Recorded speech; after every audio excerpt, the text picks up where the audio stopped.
कपड़े धोने वाली बहू।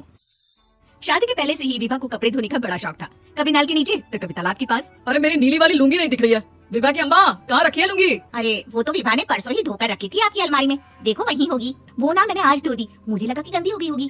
अरे कैसे गंदी हो गई थी, उसे तो मैंने पहना भी नहीं। हे भगवान, इस लड़की के कपड़े धोने की आदत से परेशान हो गया हूँ मैं। जितना तो घर में राशन नहीं आता, उससे कहीं ज्यादा डिटर्जेंट पाउडर का खर्चा है। इसकी शादी करवा दो, शादी जाए अपने घर में ही करेगा, फिर चाहे घर के कपड़े धोने हो या पूरे गाँव के।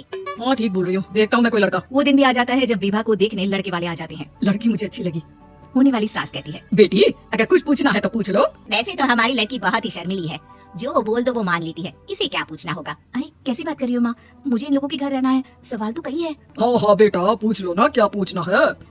आप लोगों के घर कपड़े कौन धोता है? सास का मुंह बन जाता है। देखो अगर तुम ये कहना चाहती हो कि तुम्हें कपड़े धोने नहीं आते तो सुन लो, कपड़े मैं ही धोती हूँ, लेकिन तुम्हारे आ जाने के बाद मैं रुमाल तक नहीं धोऊंगी। अरे चुप रहना भगवान, बहू बेचारी घर आई नहीं, उसे डराना शुरू कर दिया। वो क्या है ना बेटा, अभी तक तो ये कल्लू की माँ ही धोती थी, लेकिन अब तुम्हारे पापा तो दहेज में वॉशिंग मशीन देंगे ही। तभी विभा की माँ बोल पड़ती है, सवाल भी पूछा तो क्या। वैसे भाई साहब, मशीन की तो फिर भी कपड़े धोने की कैपेसिटी होती है, मतलब जो बिटिया दे रहे हैं ना विभा, इसे कपड़े धोने का बहुत शौक है। ये आप लोगों के क्या आस पड़ोस गांव मोहल्ले सबके कपड़े धो दे और उफ तक ना करे। बाहर देखा नहीं आपने कितने कपड़े सूख रहे हैं? सब हमारी बिटिया ने ही तो धोए हैं। बस भी करो ना माँ, शर्म आ रही है इतनी तारीफ सुनकर। और तो और एक दाग निकाल कर दिखाओ तो मान जाऊँ। हाँ अच्छा अच्छा, माफ करना बेटा, मैंने गलत समझा, हमें तो रिश्ता बहुत पसंद है। और ऐसे जुड़ जाता है रिश्ता कपड़े धोने का शौक रखने वाली विभा का। उसकी शादी हो जाती है कोयला फैक्ट्री में काम करने वाले कल्लू के साथ। शादी के बाद अचानक विभा चिल्लाती हुई सास के पास आती है, सासू माँ, अरे सासू माँ कहाँ है आप? ये तो धोखा है, धोखा दिया आप लोगों ने मुझे। इस ससुर के चक्कर के बारे में पता चल गया। अरे तो उसमें तुझे क्यों धोखा मिला है? अरे नल में पानी नहीं आता, कपड़े कैसे कब धुलेंगे?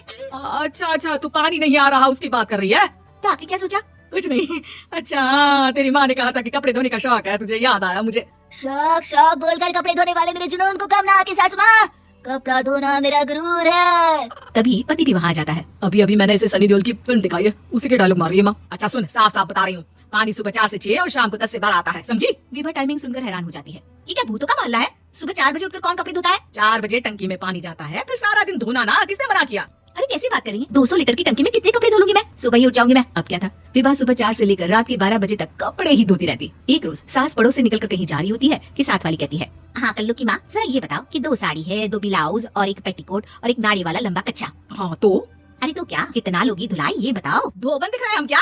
हमारे पति सरकारी नौकरी से अभी अभी रिटायर हुए हैं और बेटा सुपरवाइजर है कोयला फैक्ट्री में। धोबन समझ रखा है हमें? हाय रे कल्लू की अम्मा, माफ कर दो, वो तो मोहल्ले में यही सब बता रहे थे कि तुमने बहू को कपड़ा धुलवाने के काम में लगा दिया है। सास को पड़ोसन की बात सुनकर गुस्सा आ जाता है। वो घर पहुंचती है जहाँ घर के बाहर ही इतने सारे कपड़े सूख रहे होते हैं जितने कि किसी धोबन के घर पर। अरे ओ कल्लू की दुल्हन, बाहर निकल। माँ जी यहीं आ जाओ, बाथरूम में चादर धो रहे हैं हम। अरे अभी हम धोते हैं, तुमको बाहर निकलो। ये आस पड़ोस वाले बोल रहे हैं कि हम बहू से कपड़े धुलवा धुलवा कर उसे कपड़ा धोने वाली बना दिए हैं। अरे छोड़ो ना माँ जी, किन लोगों की बातों में आती हो? आस पास के लोगों का तो काम ही होता है कि वो किसी तरह सास बहू को लड़ा दे। बहू सारे घर के कपड़े धोती है, ये क्या कम है? बोलिए। सास को भी लग जाता है कि वो बहू का ये संकीपन नहीं छुड़वा सकती, इससे अच्छा है कि खुद ही चुप हो जाए। एक रोज सास और बहू मंदिर जाते हैं, जहाँ सास की साड़ी वहाँ खड़ी भीख मांगने वाली से मिलती है। माँ जी क्या बात है, आपकी साड़ी उस भिखारी से कितनी मिल रही है ना? हाँ हाँ देखो तो, दोनों की साड़ी मिल रही है। क्या बात है कल्लू की अम्मा, तुम खुद को तो अफसर की बीवी बताती हो और ऐसी सिंपल सी प्लेन साड़ी पहनकर घूमती हो। सिंपल और प्लेन नहीं है ये साड़ी। तो क्या सोने के धागे से फूल बने हैं? कुछ भी सासू माँ, कुछ भी। हाँ बने थे इस साड़ी में सोने के धागे से फूल। मेरे पति लेकर आए थे मद्रास से स्पेशली मेरे लिए 10,000 की। ताहे भाई साहब इस भिखारन के लिए भी सेम टू सेम साड़ी लेकर आए होंगे 10,000 की। सास उस वक्त कुछ नहीं कहती, लेकिन बहू के साथ घर आती है और अलमारी से एल्बम निकाल कर लाती है। ये साड़ी देख रही है, ये वही साड़ी है जिसे मैंने अभी पहना था। इस साड़ी में ये जो चमकदार फूल दिख रहे हैं ना, ये सोने के धागों से काटे गए हैं, लेकिन तू लोकल वॉशिंग मशीन ब्रश से घिस घिस कर सारे फूलों को निकाल कर साड़ी प्लेन कर दी। मुझे माफ कर दीजिए सासू माँ। और तो और, जब मैंने तुझे तेरी गलती के लिए कुछ नहीं कहा, लेकिन तूने तो सबके सामने मेरा मजाक ही बना दिया। क्यों? बहू को समझ में आ जाता है कि अब से उसका कपड़े धोना बंद।